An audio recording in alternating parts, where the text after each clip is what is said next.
mesdames, messieurs, je suis le gouvernement Moussa, chef de l'ordre de Corona. Vous m'excusez, mon français n'est pas trop clair, mais on va se débrouiller.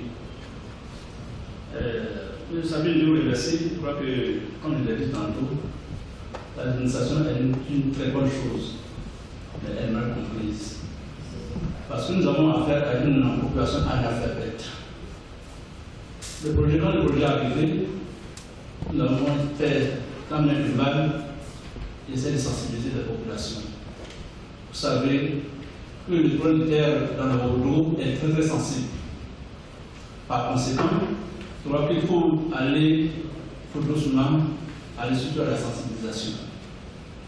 Aujourd'hui, quand le projet est arrivé, on a fait des fois que la délimitation ne veut pas dire que les parts et d'autres, les villages ne peuvent pas faire des cultures sur le territoire de l'autre.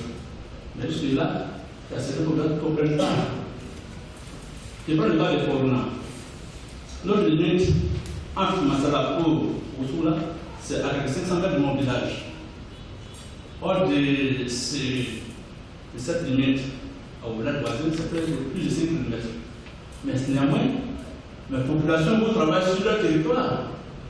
Donc il y a une parfaite entente dans ce sens-là. Mais par contre, il y a des villages qui mettent dans leur tête, une fois la délimitation faite, si on change de l'autre côté, je suis exproprié. Donc il y a cette crainte de part et d'autre. Donc il faut amener surtout à avoir la confiance. Avoir la confiance. Mais maintenant, dans la coutume de part et d'autre, on partait de demander les quêtes culturelles de part et d'autre, sans problème, on nous accorde ça. Mais avec l'arrivée de la limitation, la limitation, c'est une formalité. C'est une formalité des frontières, des limites traditionnelles. Parce que moi, je ne peux pas concevoir que ma limite traditionnelle est là et qu'on vient me dire que voilà la limite administrative ici. Il y a problème. Il y a problème. Peut-on laisser de côté les limites coutumières et faire cas seulement des limites administratives? C'est là la question. Donc, l'inquiétude d'aujourd'hui, les uns et les autres, à mon sens, c'est surtout ça. Il faudrait qu'on arrive à ordonner certaines limites. Merci beaucoup. Merci beaucoup, chef. Ce que je retiens un peu de votre préoccupation, c'est vraiment, j'aimerais me tourner vers le sous-préfet de Diarabana, M. Auré Daniel, qui a été vraiment au cœur de ce processus pour lui demander, sachant quel est l'enjeu pour l'État de ce processus, qu'est-ce que ça représente pour vous en tant que commandant, en tant que sous-préfet, et qu'est-ce que ça... Merci Madame la directrice nationale du projet DPTA2. Avant donc de répondre à cette question, permettez donc que je me présente, Daniel Auré-Niamé, sous-préfet de Diarabana, dans le département des Séguéla. Pour répondre donc à cette question, je pourrais dire tout simplement que, sous le pouvoir donc monsieur le directeur général, avec son autorisation bien entendu, l'enjeu ici pour l'État, c'était donc dès le départ de pouvoir maintenir la cohésion sociale. L'objectif donc de la délimitation, c'était de pouvoir maintenir la cohésion sociale. En procédant donc au règlement durable ou définitif des conflits qui pourraient donc survenir entre les populations. De sorte à ce que la terre ne soit donc plus objet de litige, mais plutôt une richesse profitable donc aux communautés. À côté donc de cela, il était impérieux de délimiter des villages pour en ressortir des frontières protégées comme le décret le stipule, frontières officielles protégées, garanties donc par l'État de Côte d'Ivoire. À terme, procéder également, après les enquêtes foncières rurales, à la délivrance des certificats fonciers, et permettre d'asseoir une politique au niveau du cadastre rural. Également permettre de définir, dans le cadre de l'aménagement du territoire, une politique de développement qui sera donc basée sur les ressorts territoriaux des villages qui pourront à terme intégrer les communes. Pour donc répondre et pour approfondir un peu la réponse, au niveau donc de Diarabana, l'objectif donc de l'autorité administrative que nous sommes, le premier objectif, c'est d'assurer le maintien de l'ordre public et de la cohésion sociale. Et cette procédure de délimitation a été admise dans certains villages. Par contre, nous avons été confrontés à un certain nombre de difficultés. Des difficultés généralement liées à un motif économique, des difficultés liées au fait que certaines populations, ou bien certains chefs de village n'ont pas voulu apporter un témoignage édifiant, un témoignage pouvant donc corroborer l'existence de frontières naturelles, comme l'a si bien dit le chef de village de Flora. Vous prenez par exemple le village, la sous-préfecture de Diarabana a été donc, dans le cadre de ce projet, disposé de 4 villages. Sur les 4, effectivement, nous avons été confrontés à beaucoup de situations. Beaucoup de situations. Quand nous prenons le cas entre Diarabana et Nyongorono, je vous explique. Foronan est le chef de canton Nafana. Foronan donc a installé le village de Diarabana. Massala Solo, en revanche, a installé le village de Nyongorono. La difficulté pour nous, dans le cadre de cette délimitation, Diarabana, qui est, je dirais, le fils de Nyongorono, Diarabana a suivi donc la position du père en soutenant, on dit que la frontière entre le village de Diarabana et Nyongorono est la frontière naturelle.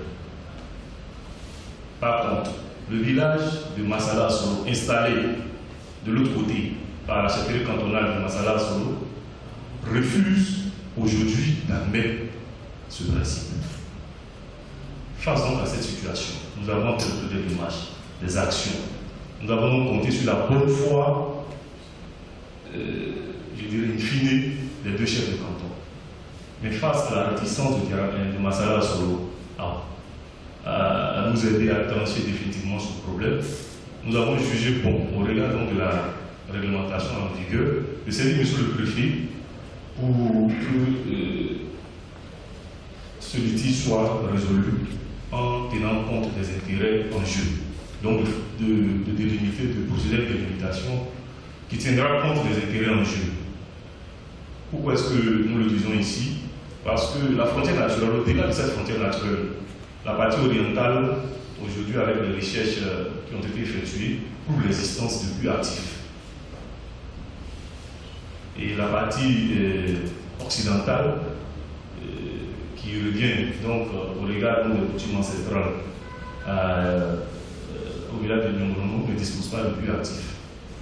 Mais ceux de Nyongorono, aujourd'hui, je me pose la question et je souhaiterais qu'on partage ensemble cette réflexion. Quel est le territoire villageois que nous voulons délimiter? Est-ce le village actuel ou bien de reprendre en compte les anciens sites de migration? Parce que ça a été un peu la question qui a été soulevée au niveau du village de Nyongorono. Ils viennent d'abord, dans le cadre de la migration, ils étaient, je crois, à Mwangé. Après Mwangé, ils étaient installés après sur le site actuel, objet donc de litige, avant de se retrouver de l'autre côté du fleuve. Donc, ils ont souhaité, dans le cadre du règlement de ce litige, de prendre en compte leur ancien site. Voici un peu la difficulté. Mais je pense que ce n'était qu'une parade. Ce n'était qu'une parade parce qu'on ne pouvait pas délimiter en tenant compte de l'ancien site. Je prends un exemple tout simple, les enfants viennent du Ghana. Si on devait délimiter nos villages, est-ce qu'on ira jusqu'au Ghana pour tenir compte de notre ancien site? C'est un peu difficile. Donc c'est ce que nous avons essayé de faire comprendre. Mais malheureusement, on aurait voulu être ce matin ici, devant vous porter une nouvelle très intéressante, très importante, parce que pas plus tard que l'avant-hier, sous l'égide des chefs de village et des chefs de canton, Nyongorono s'est tenu. Notre objectif, c'était de pouvoir régler ce différend et vous porter l'information. Malheureusement, les populations campent donc sur leur position. Mais nous continuons toujours, nous sommes dans le cadre de la recherche d'une solution consensuelle.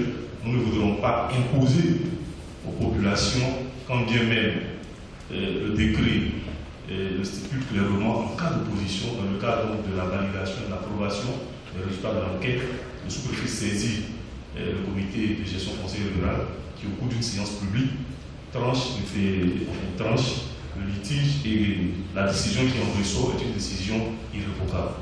Mais est-ce que si nous devons imposer cette décision à ces populations, je pense qu'on se trouverait face à un risque, je dirais, plus croissant de litige. Parce que, il faut le dire clairement, les populations sont véritablement opposées par rapport à cette question.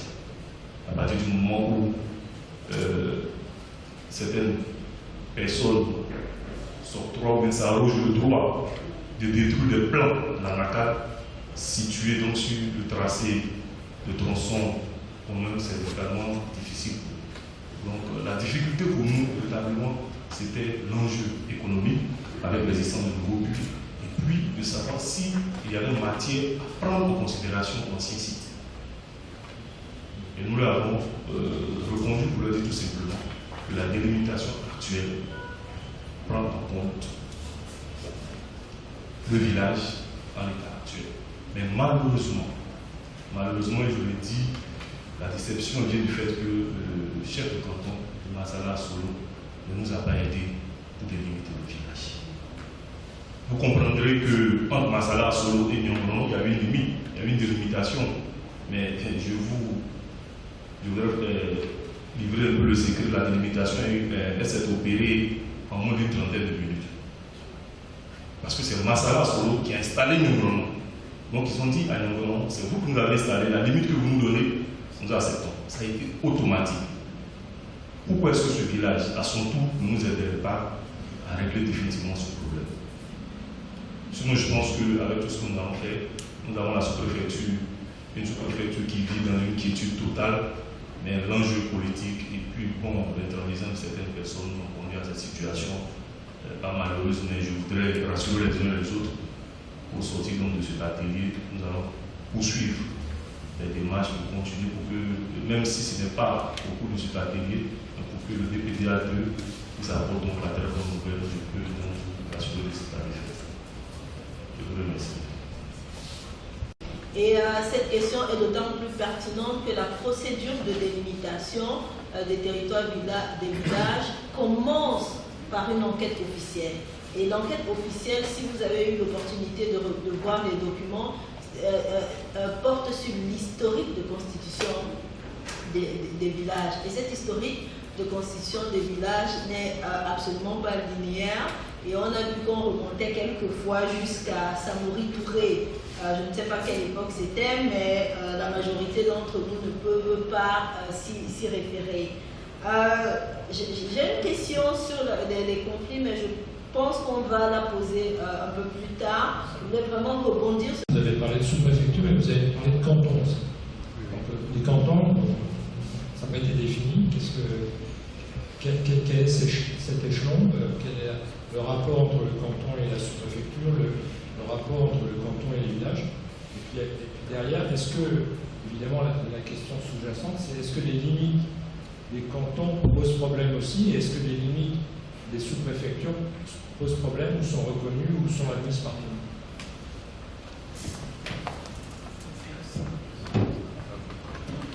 Merci bien, monsieur, pour ces deux questions. Pour répondre, je dirais que l'État de Côte d'Ivoire, dans le cadre de l'organisation administrative, a prévu, donc, à la structure administrative de base, le village, la sous-préfecture. La dénomination cantonale relève non d'une invention, je dirais purement, je parle sous le contrôle de le DGAT, relève purement d'une invention du colonisateur. Et cette dénomination n'est pas prise en compte dans le cadre du maillage administratif en vigueur en Côte d'Ivoire. Mais je précise tout simplement que ces deux cantons regroupent des villages. Et lesquels villages ont généralement des frontières avec les villages des autres, de l'autre canton. Vous comprenez?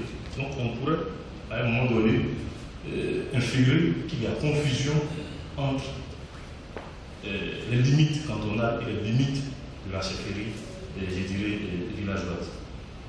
Voilà. C'est seulement le canton n'est que le chef-lieu. C'est une invention, je dirais, comme je l'ai dit tout à l'heure, qui n'est pas reconnue dans le droit, dans le cadre du maillage administratif ivoirien, mais qui aujourd'hui est rentré dans le mœurs de notre population. À telle enseigne que, même au niveau donc, de la loi portant organisation de l'administration et organisation de la chefferie traditionnelle, la chefferie du canton a été bien évidemment retenue. Les limites de la sous-préfecture, les sous-préfectures ne posent pas de problème. C'est ce que je disais tout à l'heure dans mon intervention. Si à terme, nous arrivons à délimiter de manière contradictoire, bien entendu, les limites des différents villages, on aboutira à une cartographie des villages, et cette cartographie des villages sera retenue comme étant la cartographie de la sous-préfecture, parce que les villages constituent donc la sous-préfecture, une sous-préfecture en général. Ma question, elle va dans l'autre sens. Oui. On comprend aujourd'hui qu'il y a de grosses difficultés pour la délimitation des villages, dans certains cas.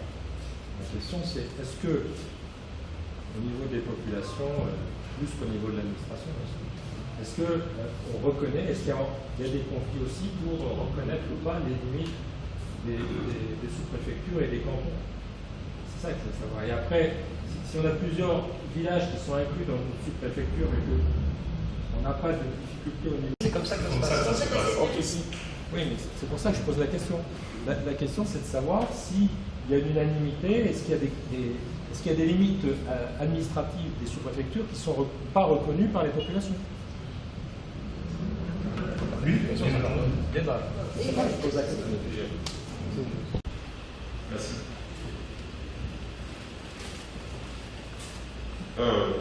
Je passe sous les ailes de Madame la directrice départementale de la DRC de Niankara. Le recueil de l'historique d'un village, d'abord pour premier motif de savoir qui a créé le village. D'où est venu le créateur du village pour savoir aussi s'il n'y a pas eu d'accord, parce qu'il y a la question de tutorat pour certains villages, qui est installé qui a beaucoup de conflits. Donc dans l'historique du village, on sait, sinon le questionnement nous permet de savoir la progression du village, les sites pertinents du village, à savoir le cimetière, les lieux d'adoration pour certains, les cours d'eau où ils allaient puiser l'eau à boire, aller faire la lessive. C'est des signes qui sont définis dans les questionnaires de l'historique du village. Et à la sommation de tous les questionnaires, nous avons en même temps les repères pour définir le territoire d'un village.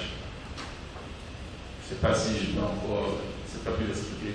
Sinon, l'historique du village est purement technique. C'est-à-dire que ça permet à la gestion des conflits futurs. Parce que si un village dit qu'il vient, sinon le créateur vient du Mali, il s'est posé ici, dans la gestion des conflits, on va dans tous les villages voisins, mais dans tous les cantons, comme a dit le commandant, dans tous les cantons, pour savoir effectivement si l'éducation du sachant est effectivement vraie, si vraiment il est écouté à ce point X. Parce que l'historique de tous les villages est connue dans tous les autres villages ici.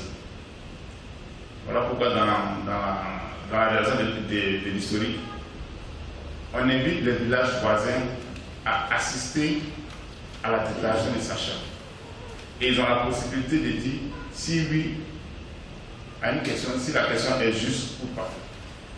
Et quand il y a opposition, on met les différents comités villageois en réunion pour redéfinir l'historique. Parce qu'il y a d'autres qui, dans certains villages, l'historique a été biaisé pour question d'intérêt.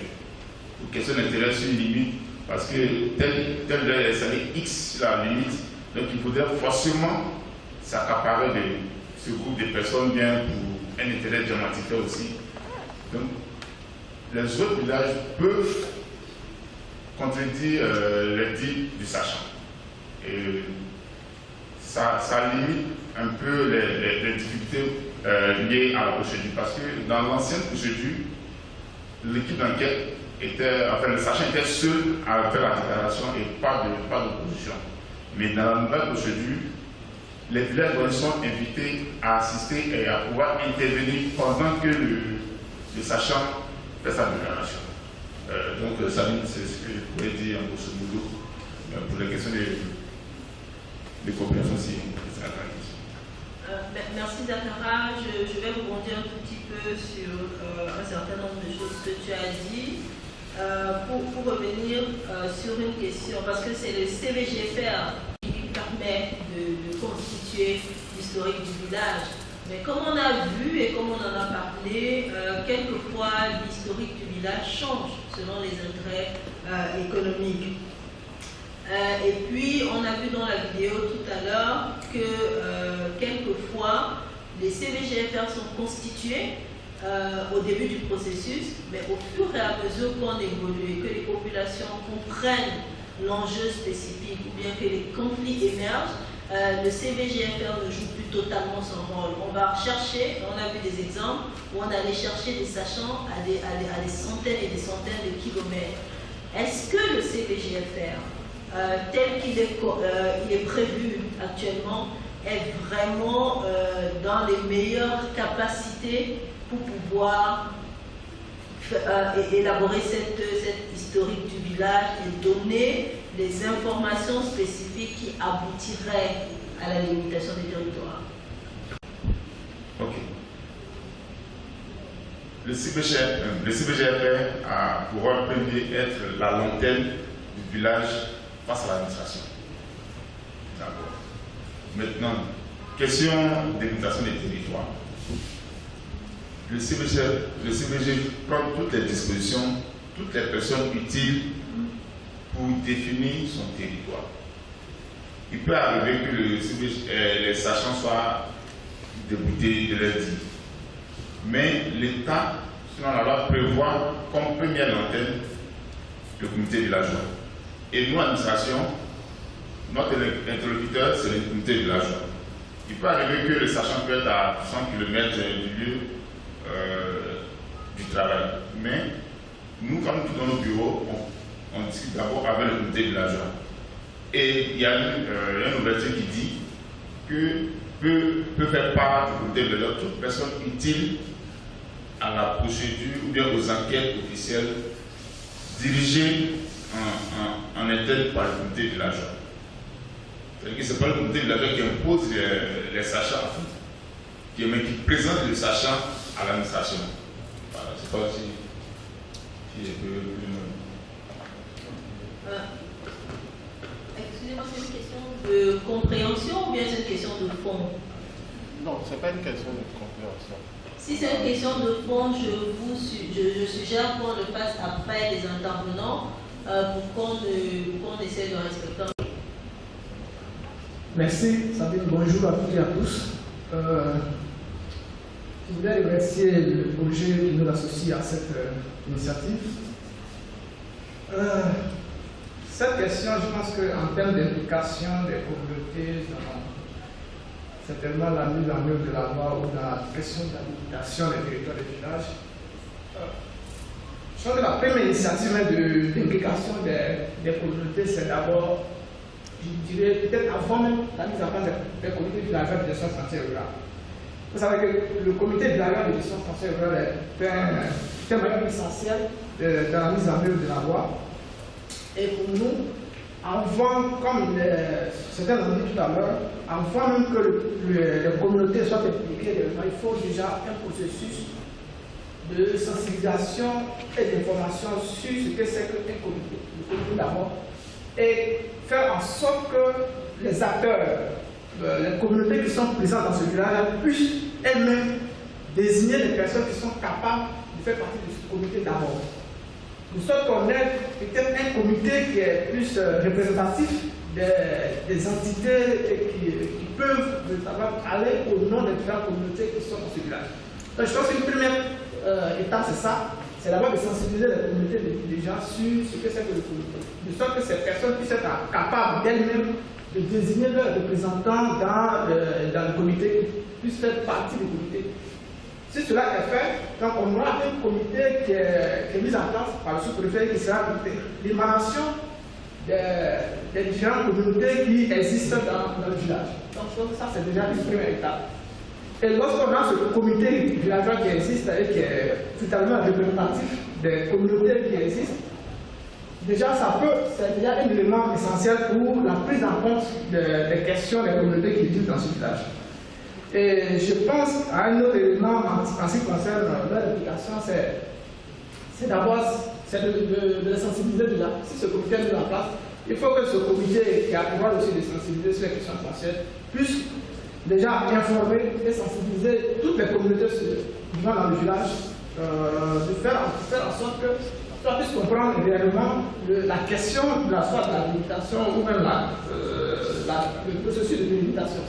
Et si cela est fait, je pense que les communautés comprendront réellement que la question de la délimitation, ce n'est pas, comme certains nous disent, venir imposer quelque chose, mais c'est quelque chose qui peut eux les aider dans leur propre travail et dans la question même de la réduction des conflits.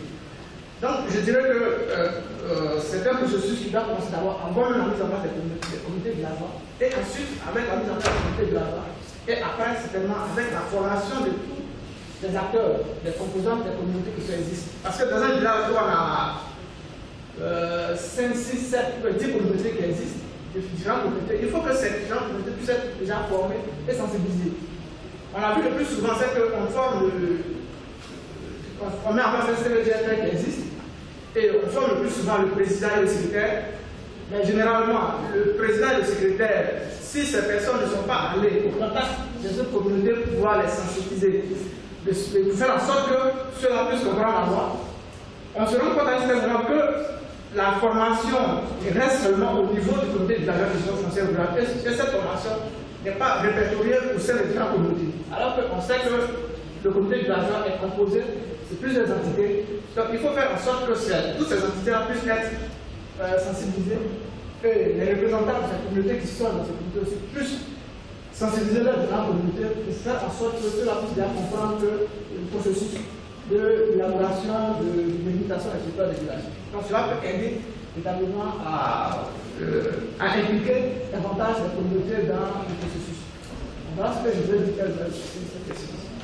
Et par rapport à cela, je voudrais qu'on analyse un tout petit peu quelques cas qui sont des cas spécifiques où on a vu des successions de changements de comités villageois selon l'évolution du processus. On a vu quelquefois au démarrage du processus, après les sensibilisations, après les formations de base, un comité villageois est mis en place. Quelques mois plus tard, après le recueil de l'historique, quand commencent les négociations, le comité est dédié par ses pairs et on propose d'autres membres pour faire partie de ce comité villageois. Et au moment où on est vraiment dans des blocages spécifiques, on repropose, et quand je dis on, c'est le village qui repropose d'autres personnes pour faire partie des comités villageois. Comment assurer, et c'est une question qui est ouverte, les contributions sont bienvenues, ce n'est pas une question qui est uniquement dédiée à Drissa. La grande question, c'est comment assurer que les 13 ou 16 membres des comités villageois soient tous formés, que leur formation soit répertoriée au niveau du village, qu'ils puissent s'approprier, sachant que la majorité de ces membres ne sont ni lettrés, n'ont jamais été scolarisés. Et si je ne prends que l'exemple du projet qui a fait 15 villages, on a une soixantaine de comités villageois à former, à sensibiliser pour uniquement 15 villages. Donc comment, et c'est une question qui reste ouverte, c'est une question que je pense qu'on peut débattre et essayer de trouver des pistes de solutions. De chaque village. Mais en Côte d'Ivoire, il y a autant de comités villageois que de villages. On a entre 7000 et et 11 000, entre 8 000 et 11 000 villages en Côte d'Ivoire. Donc, nous, on a effectivement vécu plein de cas où on arrivait dans des villages où les comités même n'étaient pas constitués. Il y a ce cas-là. Les cas où même quand ils sont constitués, la formation n'a pas été faite. Et même quand la formation est faite, il y a quand même quelque chose à voir dans cette formation-là. Quelle est la formation en fait qu'on donne au comité villageois? Parce qu'en réalité, c'est ce comité villageois qui doit sensibiliser tout l'ensemble du village sur justement la problématique foncière. Si ce comité est très bien formé, sur même d'abord la loi, qu'est-ce qu'elle dit, sur les problèmes de chevauchement de parcelles entre deux territoires de village, mais c'est le comité villageois qui doit expliquer aux paysans qui ont ces cas pratiques là sur le terrain. C'est pas quelqu'un d'autre puisqu'ils sont là au quotidien. Mais il faut donc peut-être voir dans ces formations de ces comités-là, ça doit précéder l'arrivée des projets de délimitation, bien longtemps avant. Donc à ce niveau, je crois que la DFR est là, le ministère de l'Agriculture, c'est des choses qu'il faut peut-être repenser et réorganiser d'une certaine manière pour qu'on ait une certaine efficacité et des résultats vraiment appropriés. Merci. Merci, M. Koulibaly. Je suis membre du comité villageois de gestion du conflit foncier à Tortia. Il faut dire que, au vu de l'explication de M. Drissa, qui est mon homologue, je pense qu'il y a. Effectivement, c'est comme ça le comité villageois devrait être formé. À Tortia, précisément, il y a d'abord le sous-préfet qui est entré en contact avec les différentes communautés. Il leur a expliqué l'objectif que devait atteindre la délimitation du territoire et il a demandé maintenant aux différentes communautés de lui faire parvenir des noms qui vont constituer le comité villageois. C'est ainsi qu'on a tenu une réunion où chaque entité a fait venir un représentant, que ce soit les autochtones, que ce soit ceux qui sont arrivés, qui ne sont pas des Tortia, que ce soit la jeunesse. En fait, tout le monde a fait venir son représentant. C'est à partir de là que nous avons formé les membres du comité villageois. Mais le premier à être pris dans cette équipe était le propriétaire d'Irien. Il était d'abord le premier à être pris. Ensuite, les autres se sont alignés. Après cela, les membres de ce comité villageois ont été formés et puis on leur a mandaté d'aller sensibiliser maintenant les différentes communautés. C'est ainsi que nous sommes pratiquement de porte en porte, passer dans les différentes communautés pour leur expliquer le bienfait de la chose. Et c'est comme ça, je pense que nous, on s'est approprié de la chose. Et puis après, c'est vrai, il y a eu des difficultés, mais ce sont des difficultés qu'on n'a pas pu surmonter. Parce que chaque fois qu'il y avait un blocage quelque part, quand le comité villageois intervenait et que le sous-préfet venait sur le terrain, il est même arrivé des fois où on avait déjà donné un tracé.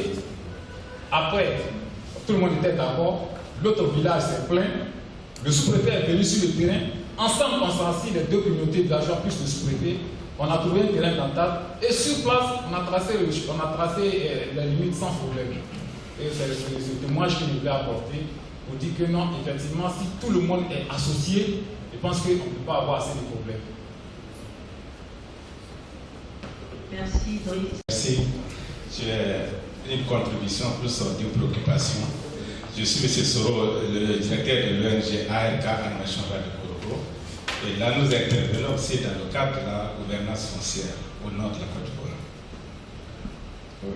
Donc, ma contribution, c'est par rapport d'abord au chef du village, que je salue d'abord, qui a souligné un élément capital sur la question de la sensibilisation même au niveau de la région nord. Il faut se dire, nous sommes entre 80 et 90% des communautés qui ne savent pas lire et écrire.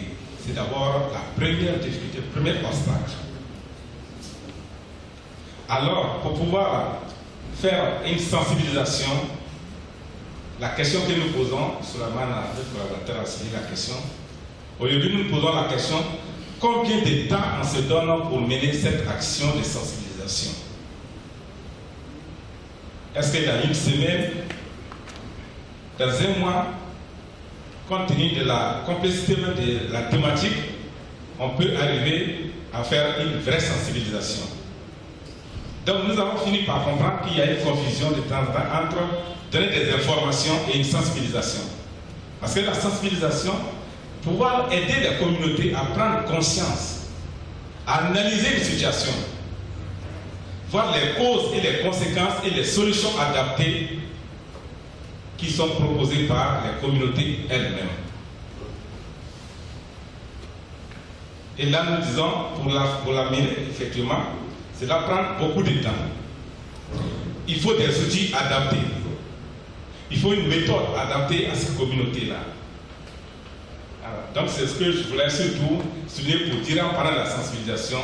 Dans le cas de la plupart des situations, on se rend compte qu'on va très vite avec la sensibilisation. Donc, il y a beaucoup d'échecs à la fin qu'on remarque parce qu'il faut reprendre. Parce que même la question du choix des comités, nous disons de l'expérience que nous avons eue dans le cadre de la gouvernance foncière, pour choisir les membres d'un comité, il faut d'abord travailler sur les questions des critères de choix de chaque membre. Qui peut, qui ne le peut pas.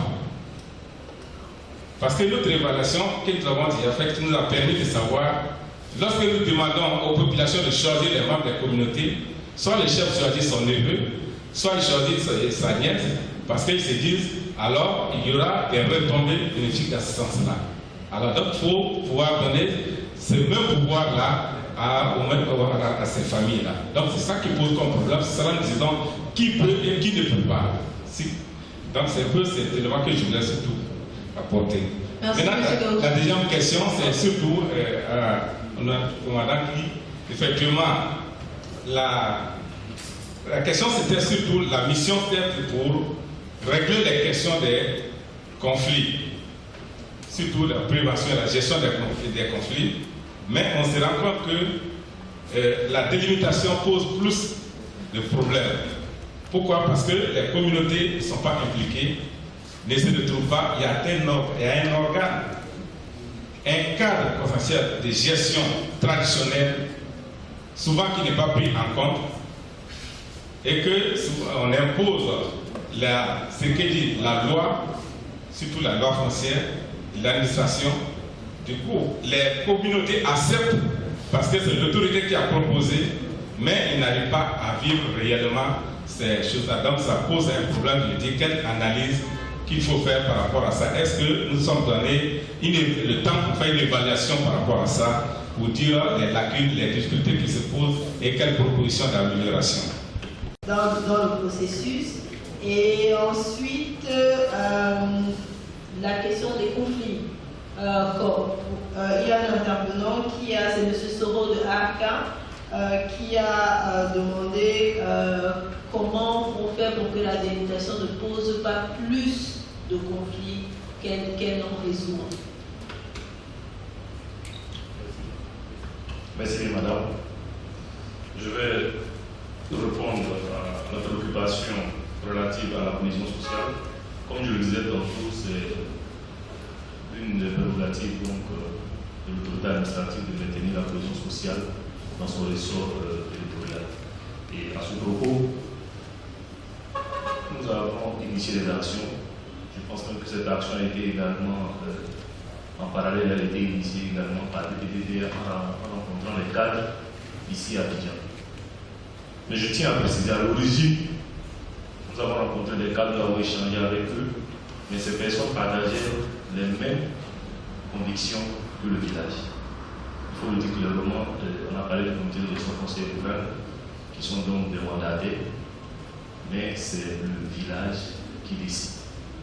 Donc à l'origine, ils étaient tous là, partageaient la même position. Et donc après échange, plusieurs jours, nous avons essayé quand même de pouvoir convaincre ces cadres-là. Et comme Madame l'a si bien dit, et dans nos localités, les cadres ne sont pas nombreux. Vous trouverez des étudiants. Mais là, nous avons essayé de faire avec celui qui avait et tiré par le niveau le plus élevé, mais celui qui était à même de nous aider parce qu'il est le frère, le frère Benjamin du chef du village. Et après concertation, après entretien, lui-même a proposé une solution, qui est la suivante. C'était donc de délimiter cette zone litigieuse d'en faire une zone d'exploitation communautaire profitable aux deux parties. Mais je vous assure que face à l'intransigeance des différentes parties, on serait deux à un refus. Sinon, je peux vous rassurer, les cadres ont été associés à cette démarche. Dans le cadre de la gestion quotidienne des villages, nous ne travaillons pas sans l'apport des cadres. Merci, commandant. Je voudrais interpeller M. Drissa. Il y a une question qui a été posée sur combien de temps pour les actions de sensibilisation. Et j'interpelle pas seulement Drissa, mais n'importe lequel des panélistes, s'il veut bien y répondre. Comment est-ce qu'on peut estimer le temps nécessaire pour les sensibilisations? Ah bon, ça c'est une question quand même qui est difficile à répondre parce que ça dépend des différentes communautés avec laquelle nous travaillons. Si vous avez quelque part où il y a une meilleure compréhension de la chose, ça peut être plus rapidement. Donc aujourd'hui, je ne peux pas m'attendre à il faut 1 mois, il faut 2 mois, il faut 3 mois. Et je sais qu'il y a des villages où on peut passer beaucoup de temps. 1 mois, même à ça à expliquer. Parce que une seule personne peut revenir et puis remettre tout en cause. Voilà. Une seule personne peut revenir et remettre tout en cause. Donc le plus souvent, on ne peut pas aujourd'hui s'asseoir ici avec l'expérience que nous avons vécue pour dire ok, il faut 1 mois, il faut 2 mois. Ça dépend de chaque village. Il faut aussi tenir compte des appuis, des heures de dans chaque village. C'est ce que je peux dire. Et je tiens à vous mentionner que les sensibilisations ne sont pas faites uniquement par un acteur. Et ça, c'est une question aussi. Ils sont toujours consultés. Il y a un tel projet qui vient. Qu'est-ce que vous en pensez? Est-ce que vous êtes au courant? S'ils ne sont pas saisis, ils disent non, ce n'est pas du bon projet. Et celui qui est l'intellectuel, celui qui voit, il a les yeux, l'oreille, il a tout pour les populations du village. Mais nous, on est au village, on attend. Quand ils viennent, on a compris. On appelle le cadre. Il y a tel qui est venu. Qu'est-ce qu'on fait? Il n'accepte pas. Mais lui, c'est l'intellectuel. Donc, c'est là qu'il faut mener le débat. Si ces cadres vont vers leur village respectif pour leur dire tel projet est dans notre intérêt, je crois que vraiment la situation va se décanter. Sinon, entre nos villages là, c'est compliqué d'être. Je vous remercie. Merci, On n'est pas. Ça, c'est ma première question. Ma deuxième question est plutôt pour l'équipe de coordination du projet.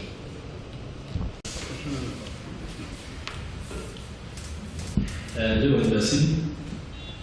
Ça a été demandé si c'est l'administration qui déterminait les limites ou ce sont les acteurs des villages. Je crois que sur ce point, l'administration n'a pas intervenu dans la délimitation de ces villages-là. Je crois que c'est au niveau de chaque village, des sachants. Qu'est-ce qui pose problème? Ce n'est pas parce que les sachants ne connaissent pas, hein. Ils connaissent bien. Mais ce sont les intérêts économiques. Les intérêts économiques qui nous font perdre la réalité et la vérité. Parce que je prends un exemple. Chez moi à Foroma, on a notre doyen qui est dans notre village. C'est un Fofana. Avant que le premier vienne, nous l'avons interpellé, il est venu au village à Foroma. On a discuté, et voilà le projet qui arrive, qu'est-ce qu'on fait? J'ai fait partie de ce village à Foroma, mais en venant carrément avec le village où je réside. On était d'accord dessus. Maintenant, on a fait les délimitations entre les autres villages.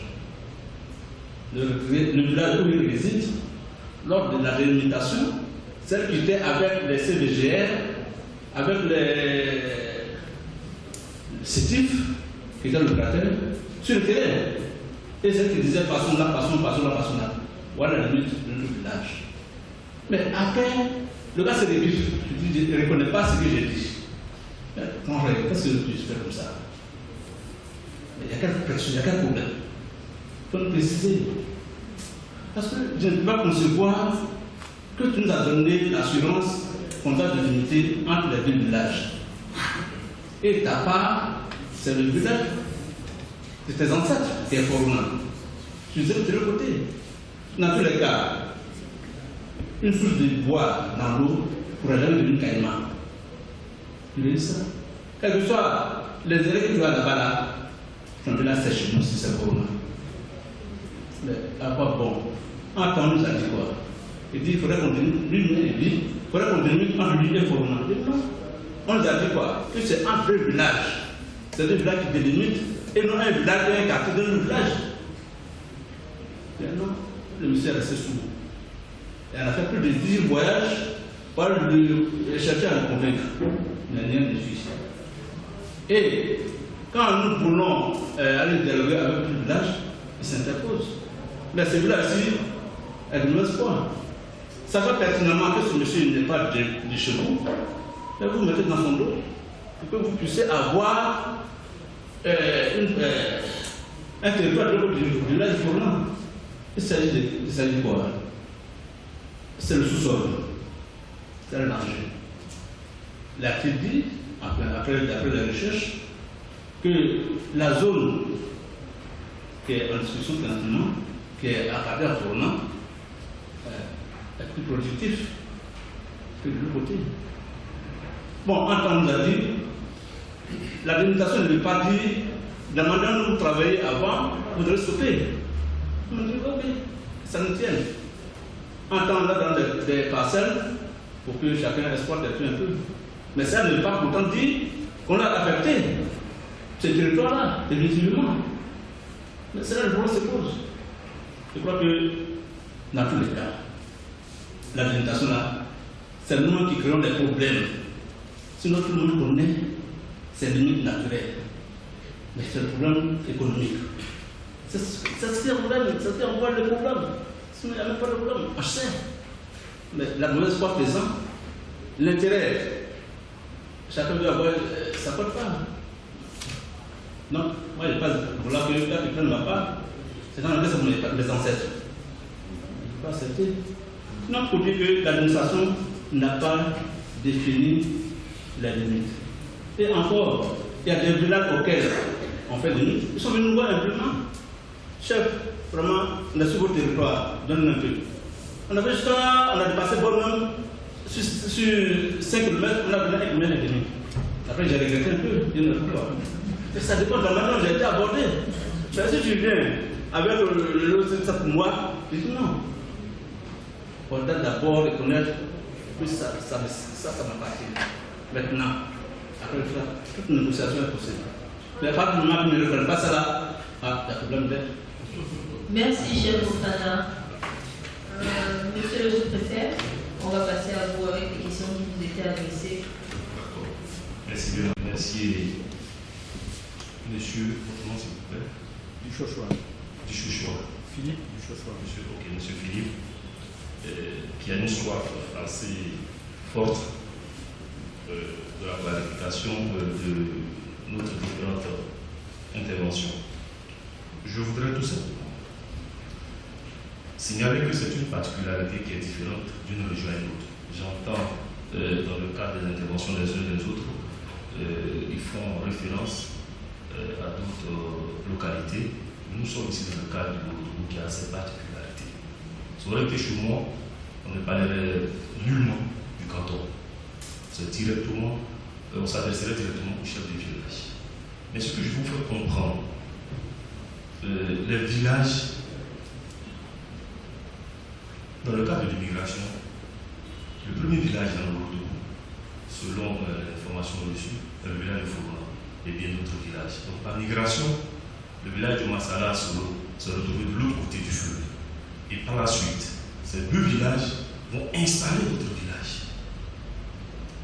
D'où la confusion des limites de ces villages aux limites des deux autres cantons.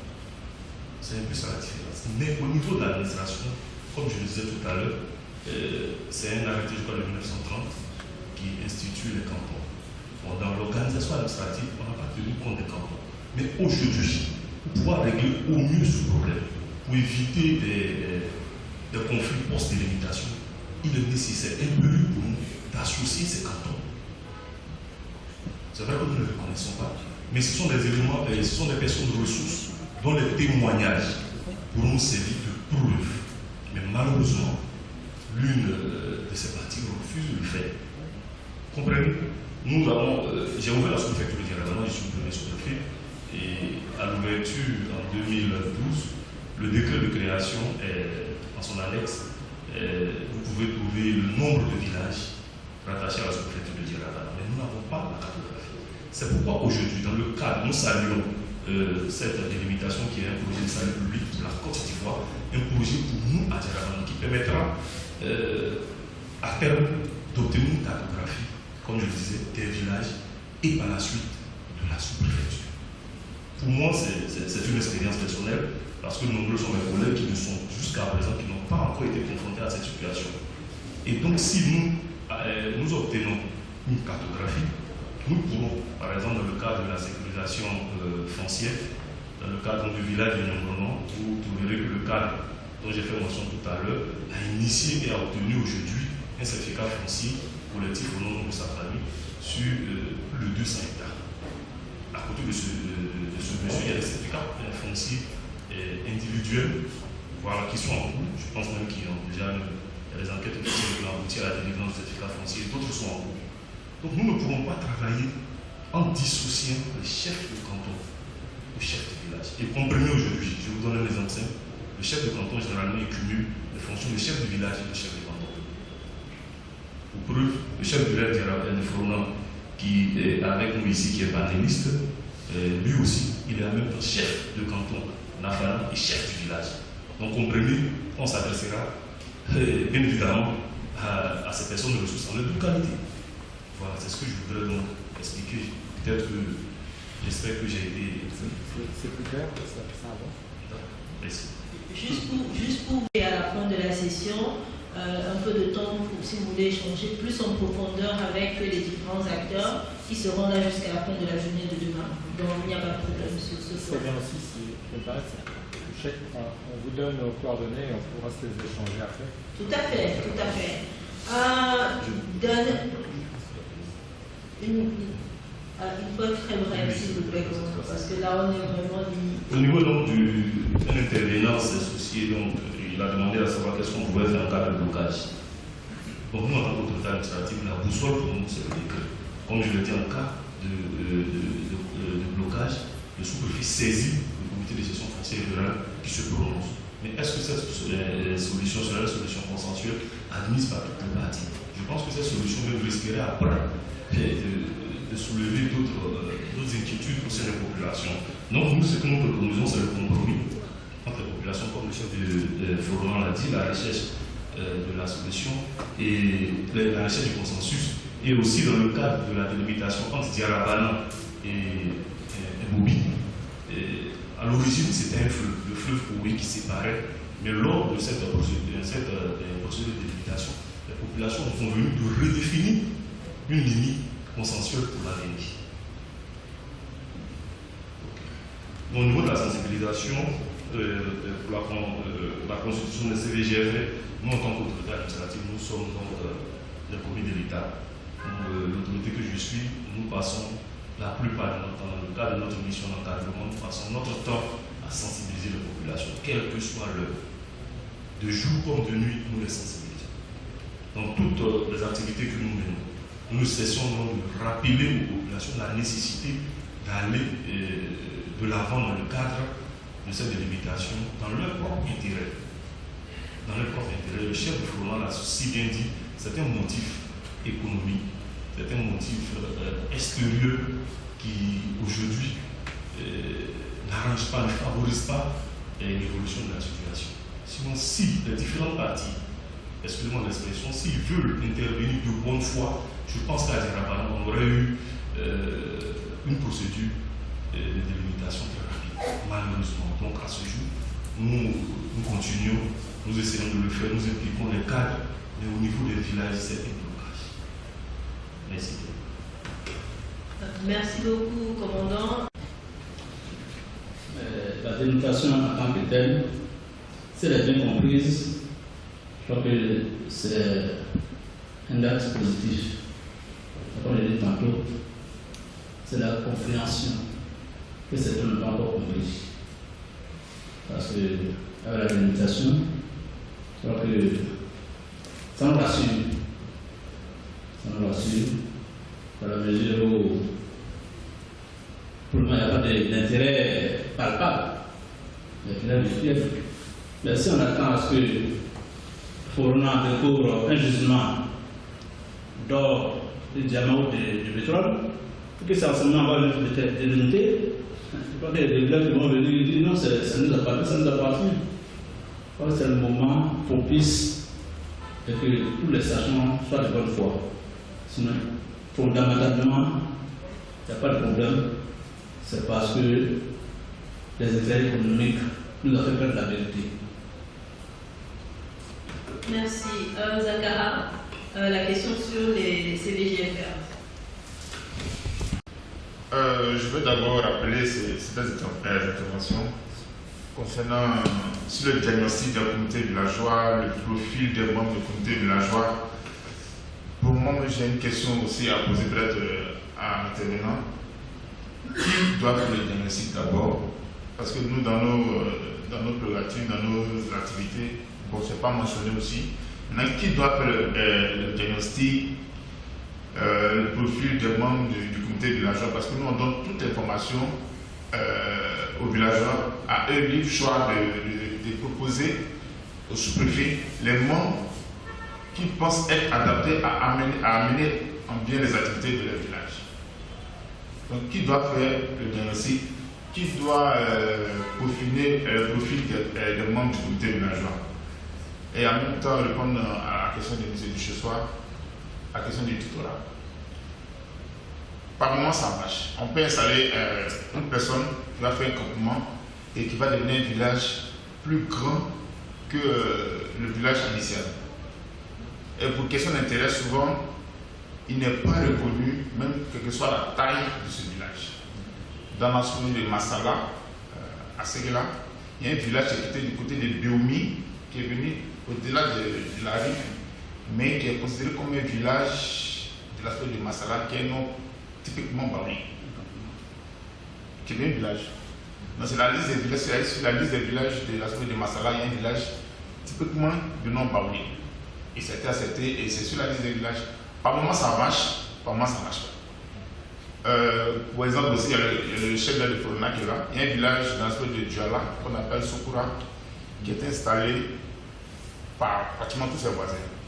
Et dans l'historique, le sachant a dit qu'il ne pouvait pas définir les limites de son village parce qu'il était installé par tous ses voisins. Et le comité villageois allait croiser tous les autres comités villageois voisins pour définir leurs limites. Ça a été fait et le village de Sokura a eu ça. De même que le chef-lieu de sous-préfecture Djala, qui a été installé aussi par ses voisins. Et le comité villageois de Djala allait voir tous ses voisins pour définir la limite avec ses voisins. Et tous les comités villageois aux alentours ont défini la limite. Et la sous-préfecture de Djala a eu son territoire délimité. Et une carte déjà prévue et validée. Je ne sais pas si je réponds à votre...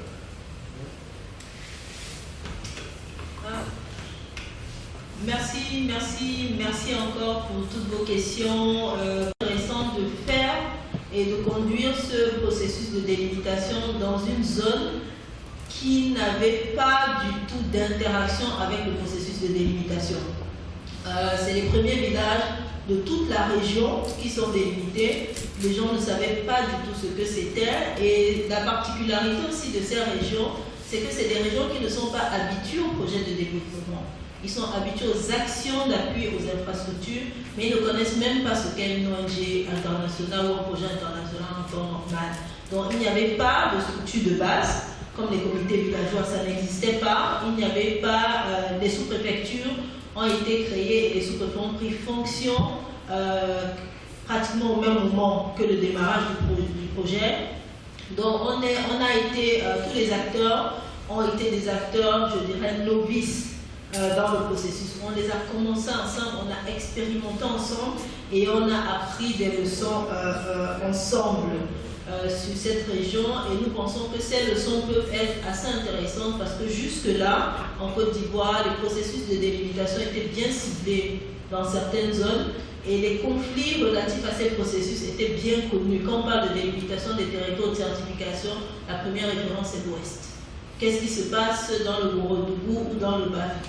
Personne n'en parle. Donc c'était aussi pour apporter les particularités, les spécificités de ces villages dans la discussion et la réflexion actuelle. Pour revenir un tout petit peu à ce que M. Varlet a posé comme bonne question, nous n'avons pas eu la prétention, plutôt nous avons voulu avec beaucoup d'humilité poser ces questions qui, pour nous, en y répondant, auraient facilité le processus. Parce que vous conviendrez de vous-même que les chiffres actuels sont assez alarmants. Quand on parle d'un objectif d'environ 1500 villages et qu'au bout de 3 ans, on n'en est même pas fait 25%, vous comprenez qu'il y a un certain nombre de questions qui méritent d'être posées, qui méritent d'être analysées pour définir ensemble comment faire mieux dans la limite de temps que la politique nationale veut se donner. Qu'est-ce qui peut être fait mieux? Nous n'avons pas eu un acteur principal, mais on a eu des contributions des opérateurs techniques à la personne de ces types. Et pour tout ce qui est conflit, quelques leçons apprises et quelques leçons que je retire aussi en tant que modératrice de cette session pour notre projet, c'est que la délimitation, on l'a dit déjà, on le pense, la délimitation ne doit pas être un objectif. La délimitation des territoires villageois doit vraiment s'inscrire dans un programme intégré de sécurisation foncière. Et le programme intégré de sécurisation foncière inclut la délimitation des territoires, la clarification des droits fonciers des différentes communautés qui sont sur le terrain. Et là, on aurait les installés, le nombre d'installés, la clarification des droits individuels et collectifs, où ça se pose. Et l'exemple de Corona est l'exemple parfait. Si on avait clarifié, on avait un processus conjoint de clarification, de certification des terres de ces familles, on aurait peut-être pu trouver une solution. Et ensuite, la délimitation des territoires, si elle intervient dans un cadre de renforcement ou d'implémentation d'une politique de développement d'une région, le bien fondé pourrait être rapidement perçu. La problématique, c'est quand l'objectif principal, c'est la délimitation. Les communautés ont un peu de mal à les comprendre, les acteurs sur le terrain sont un peu pris dans un certain nombre d'enclos et c'est difficile d'en sortir. Une deuxième leçon apprise pour nous qui est très intéressante, c'est la question du conflit. On a toujours parlé du conflit, on parle du conflit comme quelque chose de négatif. En réalité, non. On a pu voir dans des situations bien précises que le conflit, les situations conflictuelles ont permis de décanter des incompréhensions, des malentendus qui existaient depuis des dizaines et des dizaines d'années. Et le sous-préfet de Tortilla est présent dans la salle pendant la pause. Il peut vous expliquer plus en détail comment une des villes et un des villages dans lesquels qui sont sous sa supervision ont vraiment bénéficié de l'effet positif du conflit issu du processus de délimitation des territoires. La troisième leçon apprise, et peut-être qui fait partie des plus difficiles, c'est le besoin absolu de concilier les réalités économiques d'une région avec le processus de délimitation. Les processus de délimitation, comme tout ce qui est décrit ou prévu par une loi, doit être un processus standard. Et là, nous sommes totalement d'accord avec le principe parce qu'on ne peut pas faire autant de processus qu'il y a des villages en Côte d'Ivoire. Mais la particularité d'un processus standard, c'est qu'il doit être adaptable. Il doit être adaptable pour prendre en considération les réalités, les besoins et les dynamiques économiques de chaque village. Et ça, nous pensons, pour les personnes qui sont en train de travailler sur l'approche de délimitation des territoires, que ce serait peut-être la chose la plus difficile à faire. On parle de difficile, mais pas impossible. Donc merci beaucoup à tout le monde. Je sais qu'il y a encore énormément de questions. Je n'ai pas complètement répondu, pardon. Je n'ai pas complètement répondu. Parce que ma question c'était, quand il y a eu des litiges ou des conflits qui sont apparus au moment du processus de DTV, est-ce que vous avez l'impression que quand si malgré tout on arrive à boucler la délimitation du territoire villageois,